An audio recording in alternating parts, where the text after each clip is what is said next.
হযরত নূহ আলাইহিস সালামের জামানায় 40 দিনের বন্যা। এই বন্যার পরে জাহাজ যখন নেমে গেল, তখন তিনি মনে মনে ভাবলেন, আমি তো জোড়ায় জোড়ায় করে সমস্ত প্রাণীগুলি আর মানুষগুলি, কিছু কিছু মানুষ যারা ঈমান এনেছিল তাদের জাহাজে উঠাইছে, কিন্তু একটি বুড়ি আমার উপরে ঈমান এনেছিল আর আমি তার ওয়াদা করেছিলাম সাথে করে নিয়ে যাব, আমি তো তার কথা ভুলে গিয়েছি। অনুশোচনা এলো। জাহাজ থেকে নেমে চতুর্দিকে লক্ষ্য করলেন, মানুষ নাই, জনপদ নাই, সব শেষ হয়ে গেছে। পাহাড় পর্বত কাঠ হয়ে পড়েছে, বিল্ডিং গুলি শেষ হয়ে গিয়েছে, কোন জনপদে কোনো প্রাণী নাই, প্রাণী বলতে কিছুই নাই। হঠাৎ দূরে দেখতেন একটা কুড়ে ঘরের মতো দেখা যায়। ভাবলেন, এত বড় বন্যার ভিতরে কুড়ে ঘর কেমনে থাকলো? আস্তে করে হেঁটে গেলেন কুড়ে ঘরের কাছে। ভেতরে মানুষ আছে বলে মনে হলো। বাইরের থেকে প্রশ্ন করলেন, ভিতরে কে? জবাব এলো, আমি এই ঘরের মালিক, আমি এক বুড়ি বিধবা এক মহিলা। আপনি কে? তিনি বললেন, আমি হচ্ছি এই জামানার পয়গম্বর হযরত নূহ আলাইহিস সালাম। বুড়ি বলছেন, আমারও ধারণা তাই। আপনি আমাকে ওয়াদা করেছিলেন বন্যা হলে পরে, বন্যার আভার যখন আপনি পাবেন, আমাকে আপনি সাথে করে জাহাজে উঠায় নিয়ে দিবেন। আমার মনে হয় বন্যা কবে হবে সেই খবর দেওয়ার জন্য আপনি এসেছেন। হযরত নূহ আলাইহিস সালাম সিজদায় পড়ে কাঁদতে লাগলেন, বললেন, রব্বুল আলামিন, তোমার কুদরত বোঝার ক্ষমতা আমার নাই। 40 দিন পর্যন্ত পানির ভিতরে মানুষ কেমনে জীবিত রইল? আল্লাহ পাক শোনালেন, নূরে বিপদ যখন এলো, তুমি তোমার উম্মতকে ভুলে যেতে পেরেছো, ভুলে গিয়েছো, কিন্তু আমি রব্বুল আলামিন রহমানুর রহিম, আমি আমার বান্দাদের ভুলি নাই। পানির স্রষ্টা আল্লাহ, পানির ভিতরে তিনি বাঁচাতে পারেন, আবার তিনি আগুনের ভিতরে বাঁচাতে পারেন, সবকিছু করতে পারেন, সমস্ত ক্ষমতা আল্লাহ পাকের। গভীর রাত্রে হযরত ফাতিমা রাদিয়াল্লাহু তাআলা আনহা ইন্তেকাল করলেন। কিছু সংখ্যক সাহাবীদের কাছে খবর দিয়া অল্প সময়ের ভিতরে জানাজার ব্যবস্থা করা হলো। হযরত আবু যর গিফারী রাদিয়াল্লাহু তাআলা আনহু কবরের ভিতরে নেমে গেলেন। কবরের ভিতরে নেমে গিয়া হযরত আবু যর বলেন, রে কবর, তোর ভিতরে আজকে কাকে রাখবো? তুই কি তা জানিস নাকি? কোনো জবাব আসে না। হযরত আবু যর বলেন, কবর রে, তোর ভিতরে আজকে যাকে রাখবো তিনি হতেছেন হযরত ইমাম হাসান হোসেনের মা। বেহেশতের সমস্ত জওয়ানদের সরদার হবেন যারা, সেই দুইজনের মা তোর ভিতরে রাখবো, খবরদার বেয়াদবি করবি না। কোনো জবাব না পেয়ে হযরত আবু যর বলেন, ওগো কবরের মাটি, তোর ভিতরে কাকে রাখবো কি জানিস? আসাদুল্লাহিল গালিব, দুনিয়ার সমস্ত কাফেরদের বিরুদ্ধে আল্লাহ রাব্বুল আলামিন যাকে বাঘ বানিয়ে পাঠালেন, সেই হযরতে আলী, তার স্ত্রী রেখে যাব, খবরদার বেয়াদবি করবি না। কোনো জবাব আসে না। হযরতে আবু যর বলেন, কবরের মাটি, তোর ভিতরে যাকে রাখবো তিনি হলেন খাতুনে জান্নাত, বেহেশতের সমস্ত মহিলাদের সরদারিনী হবেন যে ফাতেমা, তারে রেখে যাব, তোর ভিতরে খবরদার কোনো বেয়াদবি করবি না। আবার হযরত আবু যর বলেন, কবরের মাটি, তোর ভিতরে কারে রাখবো কি জানিস? তোর ভিতরে আজকে যাকে রেখে যেতেছি তিনি হলেন আখেরি জামানার পয়গম্বর বিশ্বনবী জনাবে মুহাম্মদ রাসূলুল্লাহ সাল্লাল্লাহু আলাইহি ওয়াসাল্লামের কলিজার টুকরা মা ফাতেমাকে তোর ভিতরে রাখবো, খবরদার কবরের মাটি বেয়াদবি করবি না। কিতাবে এসেছে হযরত আবু যরকে বাড়ি শুনতে পেলেন, আওয়াজ এলো, কি যেন বলতেছে, রে আবু যর, আমি ফাতেমা কি চিনি না, হাসান হোসেনের মা কি চিনি না, আলীর স্ত্রী চিনি না, রাসূলের মেয়ে মা ফাতেমা কি চিনি না। আমল যদি ভালো হয় আমার ভিতরে, আমল ভালো নিয়ে যে আসবে শান্তিতে থাকবে, আর আমল যদি খারাপ হয় আমার ভিতরে, তার অবস্থা চূড়ান্ত হয়ে যাবে।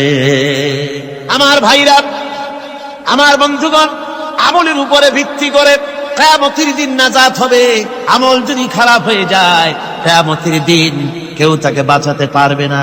এই জন্য কিয়ামতের ময়দানে, হাসরের দিনে আল্লাহর হাবিব জনাবে মুহাম্মদ রাসূলুল্লাহ সাল্লাল্লাহু আলাইহি ওয়াসাল্লাম সিজদায় পড়ে কাঁদতে থাকবেন। আল্লাহ রাব্বুল আলামিন বলেন, হাবিব রে, আপনি কাঁদেন কেন? আজকে তো আপনার কাঁদার দিন না, আমি আপনাকে মাকামে মাহমুদ দান করেছি, আমি আপনাকে কাউসার দান করেছি, আপনার আজকে সম্মানের দিন, মর্যাদার দিন, কাঁদেন কেন? আল্লাহর হাবিব বলবেন রব্বুল আলামিন মাকামে মাহমুদ পেয়েছি, কাউসার পেয়েছি, কান্দি এই জন্য আমি দেখতে পাচ্ছি আবার সামনে দিয়া ফেরেশতারা আমার উম্মতগুলি জাহান্নামের দিকে নিয়ে যায়। আল্লাহ রাব্বুল আলামিন বলবেন, ওগো আমার হাবিব, আমি আপনাকে ক্ষমতা দিলাম, আপনার জান্নাতি উম্মতগুলি আপনি বেছে নেন। আল্লাহর হাবিব তার জান্নাতের উম্মতগুলি বাঁচতে থাকবেন। হযরত আয়েশা বলেন, ইয়া রাসূলুল্লাহ, কিয়ামতের ময়দানে লক্ষ কোটি কোটি মানুষের ভিতরে আপনার জান্নাতি উম্মত আপনি চিনবেন কি করে? হুজুর বলেন, আয়েশা, কোন একটি ঘোড়ার কপাল যদি থাকে সাদা, এই সাদা কপালওয়ালা ঘোড়াটা যদি অসংখ্য ঘোড়ার ভিতরে যদি হারিয়ে যায়, তাহলে সাদা কপালওয়ালা ঘোড়ার মালিক তার ঘোড়াকে পাবে কিনা বলো? হযরত আয়েশা বলেন, হুজুর অনায়াসে পাবে। আল্লাহ রাব্বুল আলামিনের হাবিব বলেন, আয়েশা রে, কিয়ামতের ময়দানে আমার যেই উম্মতেরা নামাজি ছিল, দিনদার ছিল, পরেজগার ছিল, দুনিয়ার বুকে ঈমান নিয়ে যারা চলাফেরা করেছে, আমার দিন কায়েমের আল্লাহর দ্বীনের জন্য যারা কাজ করেছে, ওদের চেহারা নূর চমকাতে থাকবে, ঈমানের নূর কিয়ামতের দিন চমকাতে থাকবে। সেই ঈমানের নূর দেখে দেখে আমি আমার জান্নাতি উম্মতগুলি আমি বেছে নেব।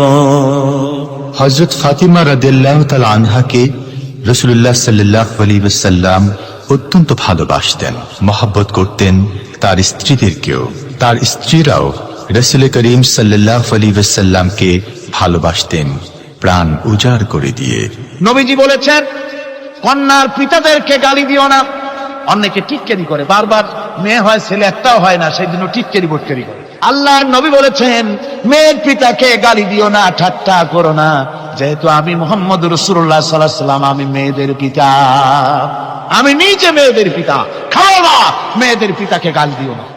রাসূলুল্লাহ বলেছেন, আকাশের নিচে জমিনের উপরে খাদিজার মতো মহিলা আর নাই। সেই হযরতে খাদিজা রাসূলের 4টি মেয়ে পেটে ধারণ করেছিলেন। সুবহানাল্লাহ। মেয়ের প্রতি রাসূলুল্লাহ যথেষ্ট মহব্বত করতেন, মেয়েকে খুব ভালোবাসতেন হুজুর সাল্লাল্লাহু আলাইহি ওয়াসাল্লাম। হুজুরের কলিজার টুকরা ছিলেন মা ফাতিমা রাদিয়াল্লাহু তাআলা আনহা। হুজুর যখন কোথাও যেতেন, সকলের শেষে দেখা করতেন ফাতেমার সঙ্গে, আর বিদেশ থেকে সফর করে এসে সকলের আগে দেখা করতেন ফাতেমার সঙ্গে। সুবহানাল্লাহ। রাসূলুল্লাহ আরো বলেছেন, তোমরা যখন বাজারে যাবে বা ব্যবসা করতে যাবে বা বিদেশে যাবে, আসার সময় যে সব হাদিয়া নিয়ে আসো।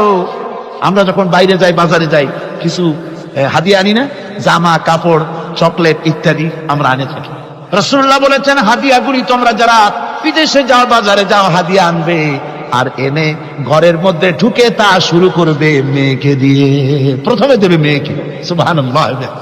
মেয়ের মর্যাদা ইসলামে সব চাইতে বেশি। কোন যুগে? যে যুগে মেয়ে হলে পরেই মাটির নিচে ঘিরে রাখতো, আছাড় মেরে মেরে ফেলে দিত। বেআইয়ি যামবিন কুতিলা, কোন অপরাধে তাদেরকে হত্যা করা হলো। আল্লাহ পাক কোরআনে কারীমের মধ্যে বলেছেন, তাদের অপরাধ আর কিছু না, তারা নারী, এই জন্য তাদেরকে মেরে ফেলা হতো। রাসূলুল্লাহ তাদের ইজ্জত দিলেন। সুবহানাল্লাহ ওয়া বিহামদিহি। রাসূলুল্লাহ সম্মান দিলেন, ইজ্জত দিলেন তাদের। কন্যা হিসাবে নারীর এই মর্যাদা। ফাতেমাকে রাসূল এত ভালোবাসতেন, ইন্তেকালের সময় হযরত ফাতেমা কাঁদতে কাঁদতে বেহুশ হয়ে যাওয়ার উপক্রম হয়ে রাসূলুল্লাহ হযরত ফাতেমাকে ইশারা দিলেন। হযরত ফাতেমা তার কান নিয়ে রাসূলুল্লাহর মুখের কাছে লাগাই দিলেন। আল্লাহ নবী কি যেন বললেন কানে কানে, হযরত ফাতেমার কান্না বন্ধ হয়ে গেল। হযরত আয়েশা বলেন, মা, রাসূলুল্লাহ তোমার কানে কানে কি বলল আর তোমার কান্না বন্ধ হয়ে গেল? হযরত ফাতেমা বলেন, ইয়া আম্মা জান, আমার আব্বা আমার কানে কানে বলল, মা ফাতেমা তুই কাঁদিস না, তোর কান্না আমার বরদাস্ত হয় না, তোমাকে কাঁদতে হবে না, আমি তোমাকে সুসংবাদ দিয়ে যেতেছি, আমি মরে যাওয়ার পর সর্বপ্রথম তোমার সাথে আমার দেখা হবে। রাসূলুল্লাহর এই ভবিষ্যৎবাণী হযরত ফাতেমা বুঝতে পেরেছেন যে হুজুরের ইন্তেকালের পরে আমার বেশি দেরি হবে না, আমিও তাড়াতাড়ি হুজুরের সাথে শামিল হতে পারবো। হুজুরের ইন্তেকালের 6 মাস পরই হযরত ফাতেমা রাদিয়াল্লাহু তাআলা আনহা ইন্তেকাল করেছেন। কন্যা হিসাবে নারীর মর্যাদা ইসলাম অনেক অনেক গুণে বাড়িয়ে দিয়েছে। এই কন্যা শিশু, কৈশোর, যৌবন পেরিয়ে যখন যৌবনে তার বিয়ে হয়ে যায়, আল্লাহ রাব্বুল আলামিন তখন বলেন, ওয়া মিন আয়াতিহি আন খালাকা লাকুম মিন আনফুসিকুম আজওয়াজান লিতাসকুনু ইলাইহা ওয়া জাআলা বাইনাকুম মাওয়াদ্দাতান ওয়া রাহমা। আল্লাহ পাক বলেন, আমার নিদর্শনের ভিতরে এটিও একটি নিদর্শন, যে আমি তোমাদের থেকে তোমাদের জোড়া তৈরি করেছি, তোমাদের স্ত্রীদেরকে তৈরি করেছি, তোমাদের সাথে তোমাদের স্ত্রীর ভালোবাসা সৃষ্টি করেছি, মহব্বত সৃষ্টি করেছি। এই মহব্বত আমি আল্লাহ তৈরি করেছি। আর যখন বুড়ো হয়ে যায় মানুষ, স্বামী স্ত্রী যখন বুড়ার বুড়ি হয়, তখন আর ভালোবাসা থাকে না, তখন ওই ভালোবাসা সহৃদয়তার করুণায় আমি আল্লাহ পরিণত করে দেই। বুড়ার জন্য তখন বুড়ি ছাড়া আর উপায় নাই, বুড়িরও আর বুড়া ছাড়া উপায় নাই। তখন ভালোবাসা কোনো বিশেষ কোনো অক্ষ নিয়ে ভালোবাসা নয়, তখন একের উপরে অন্য একদম নির্ভরশীল হয়ে পড়ে। আল্লাহ পাক বলেন এই অবস্থা আমি আল্লাহ সৃষ্টি করে দেই। সুবহানাল্লাহ। স্ত্রীকে রাসূলুল্লাহ কত ভালোবাসতেন। আল্লাহর নবী বলেছেন আমার কাছে তিনটা জিনিস প্রিয়, একটা হচ্ছে সুগন্ধি, একটা হচ্ছে নামাজ, আরেকটা হচ্ছে স্ত্রী। সুবহানাল্লাহ। স্ত্রী আমার কাছে প্রিয়। হুজুর বলেছেন তোমাদের মধ্যে সেই ব্যক্তি উত্তম যে ব্যক্তি তার স্ত্রীর কাছে উত্তম। আমি আমার স্ত্রীদের কাছে উত্তম ব্যক্তি। সুবহানাল্লাহ। রাসূলুল্লাহ স্ত্রীকে কত ভালোবাসতেন। বিশ্বনবী রাজনৈতিক কর্মকাণ্ড চালাচ্ছেন, যুদ্ধের দামামা বাজতেছে, চতুর্দিকে কত অশান্তি, সবকিছু চলছে, স্ত্রীর হক আদায় করতে ভুলে যাননি। রাতের বেলায় হযরত আয়েশার বয়স কম, তাকে নিয়ে রাসূলুল্লাহ একটু সুযোগ পেয়েছেন, বলছেন আয়েশা সব তো ঘুমিয়ে, চলো আমরা একটু দৌড়াই। ওই যে দূরে একটা জিনিস দেখা যায়, দৌড় দাও দেখি কি আগে যায়। দুজনে দৌড় প্রতিযোগিতা করলেন। দৌড় প্রতিযোগিতায় হযরত আয়েশা ফার্স্ট হলেন, হুজুর পিছনে পড়ে গেলেন। হযরত আয়েশা খুব আনন্দ করলেন যে আপনি কিন্তু আমার সাথে দৌড়ে পারলেন। পরবর্তী কিছু কাল যাওয়ার পর হযরত আয়েশা বলেন হুজুর আজকে আবার বললেন যে চলো আয়েশা একটু দৌড়াই। হযরত আয়েশা বলছেন যে সেদিনের তুলনায় আমার শরীর একটু আমি মুটিয়ে গেছি, শরীরটি স্থূল হয়েছে, আমি আজকে দৌড়ালাম কিন্তু পারলাম না। রাসূল আগে চলে গেলেন, আমি হাঁপাতে হাঁপাতে যখন হুজুরের কাছে চলে গেছি, হুজুর তখন মুস্কি হেসে আমাকে বললেন আয়েশা ওই সেই দিনের জবাব আজকে দিয়া দিলাম। সুবহানাল্লাহ বিহামদিহি, সুবহানাল্লাহ বিহামদিহি। বিশ্ব নবী কত বড় আদর্শ বিশ্ব মানবতার জন্য। তিনি বলেছেন আরাফাতের ময়দানে রাসূলুল্লাহ বলেছেন তোমরা যেমন পড়বে তোমার স্ত্রীদেরকে তেমন পড়াবে, তোমরা যেমন খাবে তোমার স্ত্রীদেরকে তেমন খাওয়াবে, স্ট্যান্ডার্ড মেনটেন করবে। তুমি ভালো দামের কাপড় পরবে, স্ত্রীকে খারাপ দিবে তা নয়। অধিকার দুজনেরই সমান, স্বামী এবং স্ত্রী সমান অধিকার। কিন্তু আমরা তা বুঝতে পারি না, বুঝতে চাই না। আমরা অনেকে মনে করেছি বিয়ে যখন করছি তখন আমি তো নওয়াবজাদা নসরুল্লাহ খান আর বউ তো কেনা দাসী না। সে কিন্তু দাসী না, তার মর্যাদা আছে, তার সম্মান আছে, তার সম্মান আপনাকে দিতে হবে। রাসূলুল্লাহ দিয়েছে, আপনাকেও দিতে হবে। রান্না বান্না হতে দেরি হয়, কত গালাগালি শুনতে হয় নারীকে। আল্লাহর নবীর স্ত্রী হযরত আয়েশা বলেছেন আল্লাহর নবী কাজ করে, মানুষের সঙ্গে কথা বলে, রাষ্ট্রীয় দায়িত্ব পালন করে ঘরের ভিতরে সে যখন দেখেছেন রান্না হতে দেরি আছে, রাসূলুল্লাহ বিরক্ত হন নাই, ভ্রু কুঞ্চিত করেন নাই, চোখ মোটা করেন নাই, আমাকে কোনো কথা শোনান নাই, বরং আমার কাছে বসে রান্নায় আমাকে সহযোগিতা করেছেন। সুবহানাল্লাহ বিহামদিহি। এই হলো আল্লাহর রাসূল, এই হলো বিশ্ব নবী। স্ত্রীর সঙ্গে কি মহব্বত! সুবহানাল্লাহ। হুজুর মহব্বত করতেন স্ত্রীদেরকে। রাসূলুল্লাহর ঘরে দৌলত ছিল না, কিন্তু মহব্বত দিয়ে ভরা ছিল ঘরটা। হুজুরের ঘরে ফ্রিজ নাই, এসি নাই, হুজুরের ঘরে কার্পেট নাই, হুজুরের ঘরের মধ্যে জাজিম নাই, তোশক নাই, বড় বড় কম্বল নাই, আরামের কোন জিনিস নাই, মডার্ন ইকুইপমেন্টস কিচ্ছু নাই, দৌলত নাই, কিন্তু মহব্বত দিয়ে ঘরটা ভরা। হযরত আয়েশা বলেছেন আমি পানি পান করে, যখন আমি পানি পান করে গ্লাস রেখে দিতাম, আল্লাহর নবী তখন গ্লাসের সেই জায়গায় ঠোঁট লাগাতেন যেখানে আমি ঠোঁট লাগাইয়া পানি পান করেছি। আমি গোশত চিবোতাম, রাসূলুল্লাহ আমার হাত থেকে গোশত টুকরা দিয়া সেই জায়গায় চিবোতেন যেখানে আমি চিবুয়েছি। সুবহানাল্লাহ। আমার ভাইরা, রাসূল তার স্ত্রীদেরকে মহব্বত করতেন, স্ত্রীরাও রাসূলকে মহব্বত করতেন দারুণ ভাবে। একবার হযরত আয়েশা সিদ্দিকা রাদিয়াল্লাহু তাআলা আনহা হুজুরকে গোসল করাতে ছিলেন, মাথার উপরে পানি ঢালতেছেন, হুজুর একটা চৌকির উপরে বা একটা তক্তার উপরে বসা আছে। গোসলের পানির ভিতরে রাসূলুল্লাহ দেখতে পেলেন রক্তের মতো কি যেন প্রবাহিত হয়ে যাচ্ছে। হুজুর জিজ্ঞেস করেন আয়েশারে পানির ভিতরে রক্তের মতো কি দেখা যায়? হযরত আয়েশা বলেন হুজুর আপনি যখন বসেছিলেন অসতর্ক মুহূর্তে তক্তার নিচে আমার একটা আঙ্গুল পড়েছিল পায়ে, আঙ্গুলটা ফেটে বোধহয় রক্ত বেরোতেছে। রাসূলুল্লাহ তাড়াতাড়ি করে উঠলেন, আর ওই আঙ্গুলকে ব্যান্ডেজ করে দিলেন। রাসূলুল্লাহ বললেন, আয়েশা রে, আঙ্গুল ফেটে গেছে, একটু আহাহু পর্যন্ত করলে না, এতক্ষণ তুমি কষ্ট করলে কেন? হযরত আয়েশা বলেন, ইয়া রাসূলুল্লাহ, ওটা তো একটা পায়ের আঙ্গুল। আয়েশার কলিজাটা ফেটে যদি রক্ত বেরোতো, রাসূলুল্লাহকে উঠতে বলতে আমি পারতাম না। কি মহব্বত রাসূলের সাথে। হযরত আয়েশা বলেন, হুজুর সাল্লাল্লাহু আলাইহি ওয়াসাল্লাম স্ত্রীদেরকে এত ভালোবাসতেন, আমাদের ঘরে গোশত টোস্ত তেমন রান্না বান্না খুব কম হতো। গোশত রান্না হবে কি, মাসের পর মাস চলে গেছে রাসূলের বাড়িতে, হুজুর স্ত্রীরা বলেছেন আমাদের ঘরে চুলে আগুন জ্বলে নাই, একটু শুকনা রুটি, একটু শুকনা খেজুর আর একটু পানি খেয়ে আমাদের জীবন চলেছে। এরকমের অবস্থা হয়েছে। তারপরে এই অবস্থা চলেছে, এর মধ্যে যদি কখন একটু গোশত আসছে, হুজুর যখন ছাগল ইত্যাদি ছাগল দুম্বা জবাও করেছে, এই দুম্বার গোশত নিয়ে, ছাগলের গোশত নিয়ে রাসূলুল্লাহ নিজে বেরোতেন। হযরত খাদিজার বান্ধবী কোথায় আছে খুঁজে ওই বান্ধবীর কাছে গোশত পৌঁছে দিয়ে আসতে। হযরত আয়েশা বলেন, একদিন আমার ঘুম ভেঙে গেল, দেখি হুজুর আমার কাছে নাই, গেলেন কোথায়?